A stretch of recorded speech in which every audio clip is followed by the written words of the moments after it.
ஆண்டாள் திருவடிகளே சரணம்.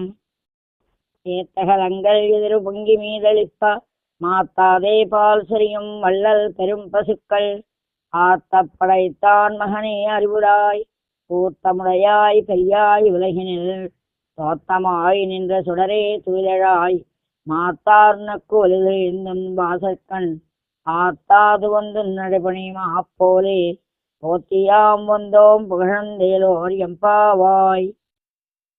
అర్థము: నేరుగా పెక్కు కుండలను నింపెడు క్షీరము గల్గునాలనే మారక బిందునందుని కుమారుడ సర్వగుణ ప్రపూర్ణుడా భైరుల భీతి నొంది వడి తత్పద సన్నిధి చేరి మృక్కి నోరారును చించునట్టులుగా ఆశ్రయముందితి మయ్యమేమునున్. భావం: అనేక ఆవుల పాలను కుండల నిండా పెట్టుకున్నట్టి ఓ నందుని బిడ్డ, అన్ని గుణములు నిండినవాడా, శత్రువుల వలన భయపడి వెంటనే నీ పాదముల దగ్గర చేరి స్తుతించి స్తోత్రము చేసిన మాకు ఆశ్రయము ఇచ్చితివి. శుభం.